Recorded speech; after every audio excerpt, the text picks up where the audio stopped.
Bonjour et bonsoir chers internautes et vous tous qui nous suivez de partout à travers le monde, aux États-Unis, en Europe, en Afrique.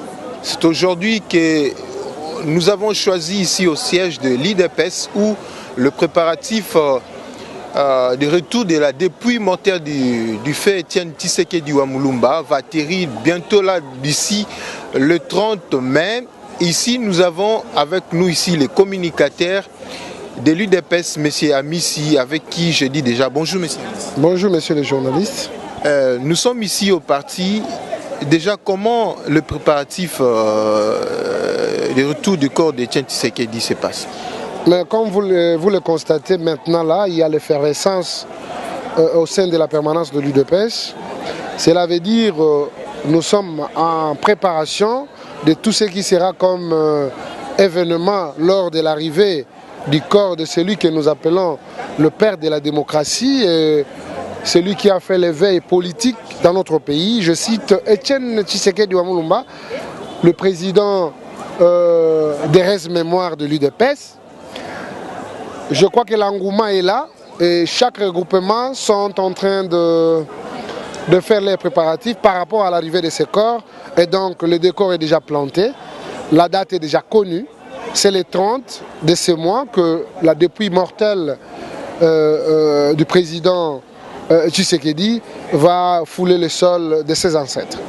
Nous avons lu, il y avait un communiqué que le département organisationnel a dit, par exemple, la duplication des photos, de tout ceci doit être bien canalisé. Est-ce que pour ceux qui vont le faire, comment cela doit se passer? Comment des gens, il y a des mutualités, il y a des regroupements qui veulent bel bien avoir entré en possession de certains documents ou certaines photos. Comment cela doit se passer exactement? Oui, je pense que c'était un vœu qui a été exprimé par le département de l'organisation. Mais je pense ici, j'accepte de raisonner en tant qu'un homme rationnel de la manière dont nous avons évolué pendant 37 ans de l'élite. Il y a toujours cette action d'initiative qui a toujours prôné au sein de l'IDPS et au jour au lendemain, on ne peut jamais se décider pour que les gens puissent quitter ses habitudes. C'est une façon aussi pour le parti de voir comment nous pouvons régénérer les moyens.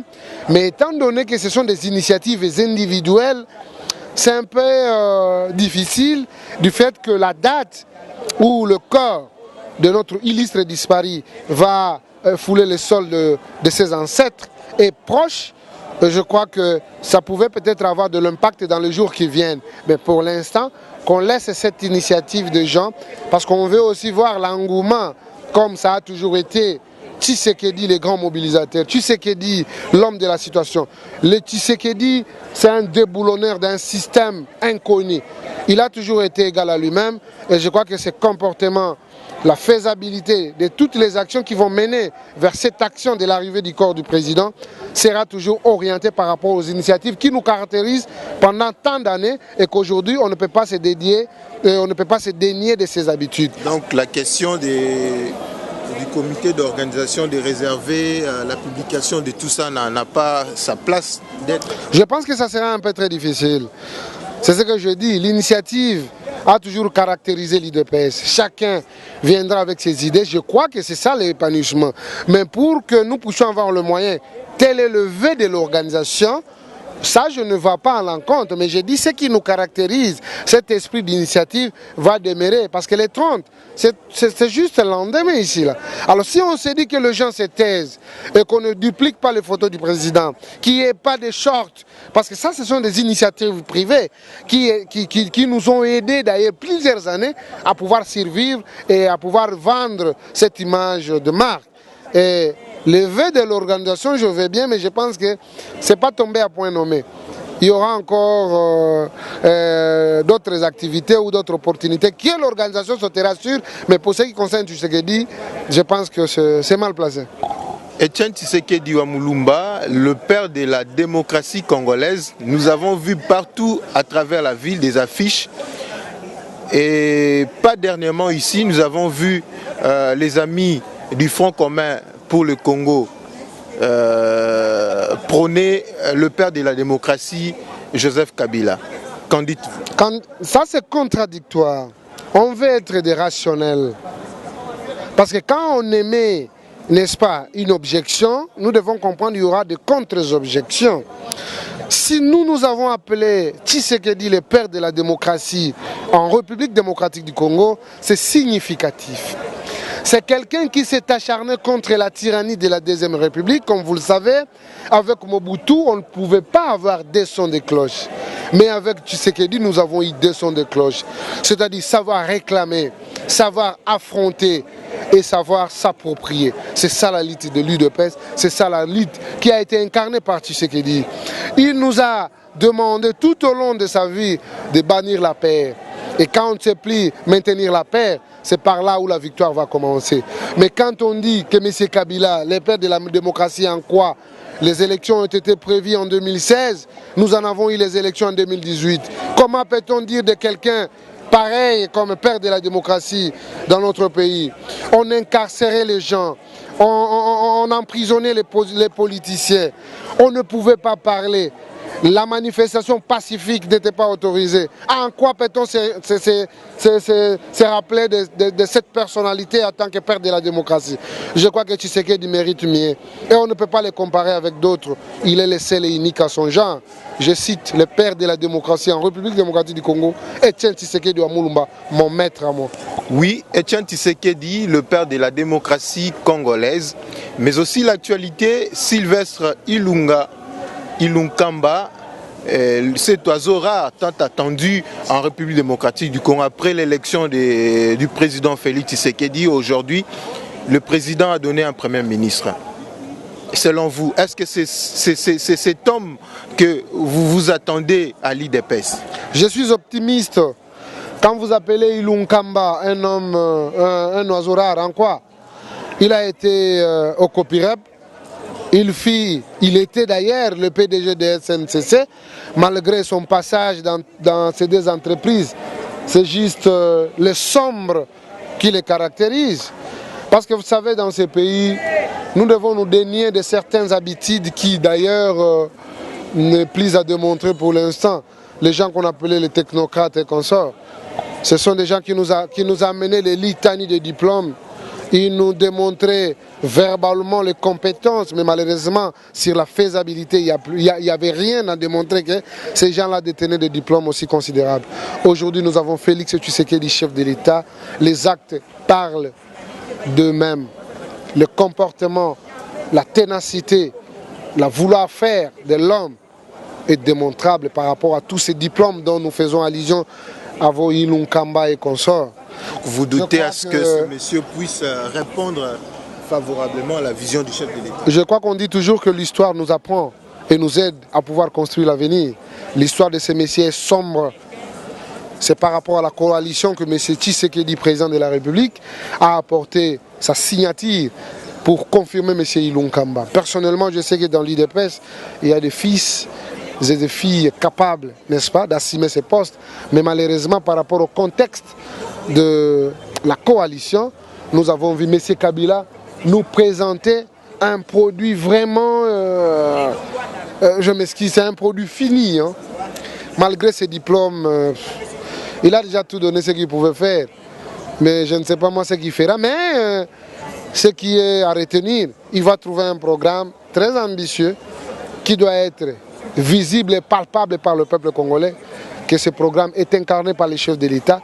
Et donc, lui aussi, il va passer dans ce que nous appelons l'évaluation après un temps donné. Et on va constater après cette évaluation pour dire s'il pouvait, s'il ne peut pas. À l'UDPS, il y a des dignes fils qui peuvent répondre favorablement à certaines fonctions du pays sans ambiguïté, mais vu la coalition qui existe, dixit M. Amissi. Mais qu'en est-il du problème de la gestion de l'UDPS? Nous avons vu dernièrement, il y a eu des troubles. Il y a eu notamment deux camps qui s'est confrontés pour la gestion, la direction de ce parti. Et aujourd'hui, nous avons Augustin Kabouya comme CG de l'UDPS. Mais qui reste le président de l'UDPS? Merci beaucoup, cher ami. Je suis très content d'appartenir dans ces partis qui fait l'unanimité de l'information dans notre pays. Aujourd'hui, si nous sommes sur la ligne informatique, vous allez comprendre qu'il n'y a que Félix Tshisekedi. C'est juste pour créer l'information. Non, non, je dis, il n'y a que Félix Tshisekedi, chef de l'État, et l'UDPS qui font l'information dans notre pays. Ici, je tiens à rappeler à tous ceux qui suivaient, et à tous ceux qui suivaient, surtout mes interventions, je disais, les pays méritaient mieux l'UDPS que les autres partis d'opportunistes qui ont été créés sous les Kalachnikov. Nous créons l'information, c'est de notre parti, et ça démontre à suffisance que dans l'UDPS, il y a la démocratie. Il y a des sons contradictoires.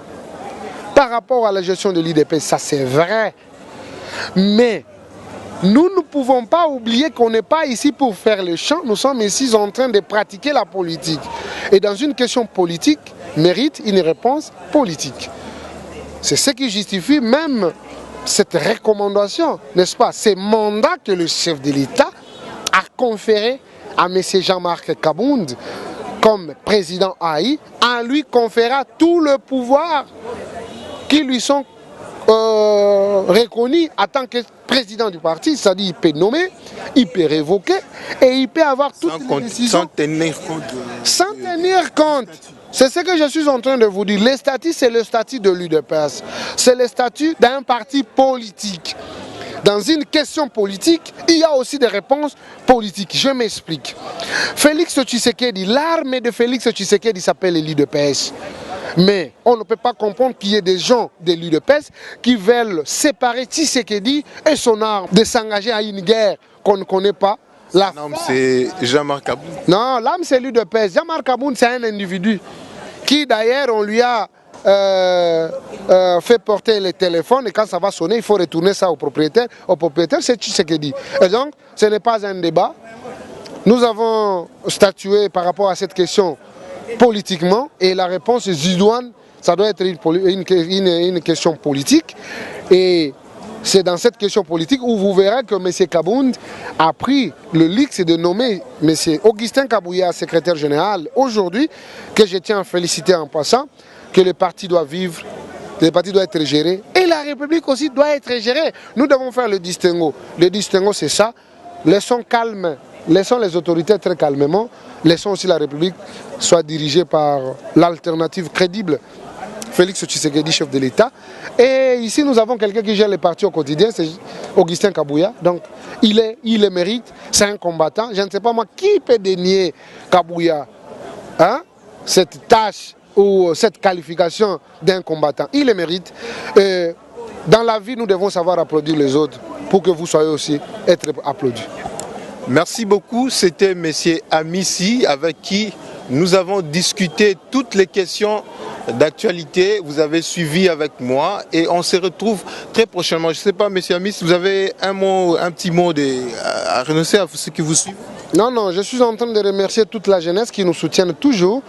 Ils doivent avoir un cœur dire et de maintenir parce que l'avenir de ce pays appartient aux jeunes. Je suis jeune, je suis le vôtre, j'ai mes erreurs, j'ai mes qualités. Si vous pouvez avoir le courage de me les reprocher, vous m'appelez sur ce numéro, le 089 61 81 611. Je ne fais que défendre la République et mon parti. Le reste, tant pis. Aux États-Unis, vous nous avez suivis. En Europe, c'était José Mouyaya. Dans cette émission Qui dit vrai, c'était derrière la caméra Joe Mouteba. On est toujours ensemble et on se retrouve très prochainement pour un autre numéro.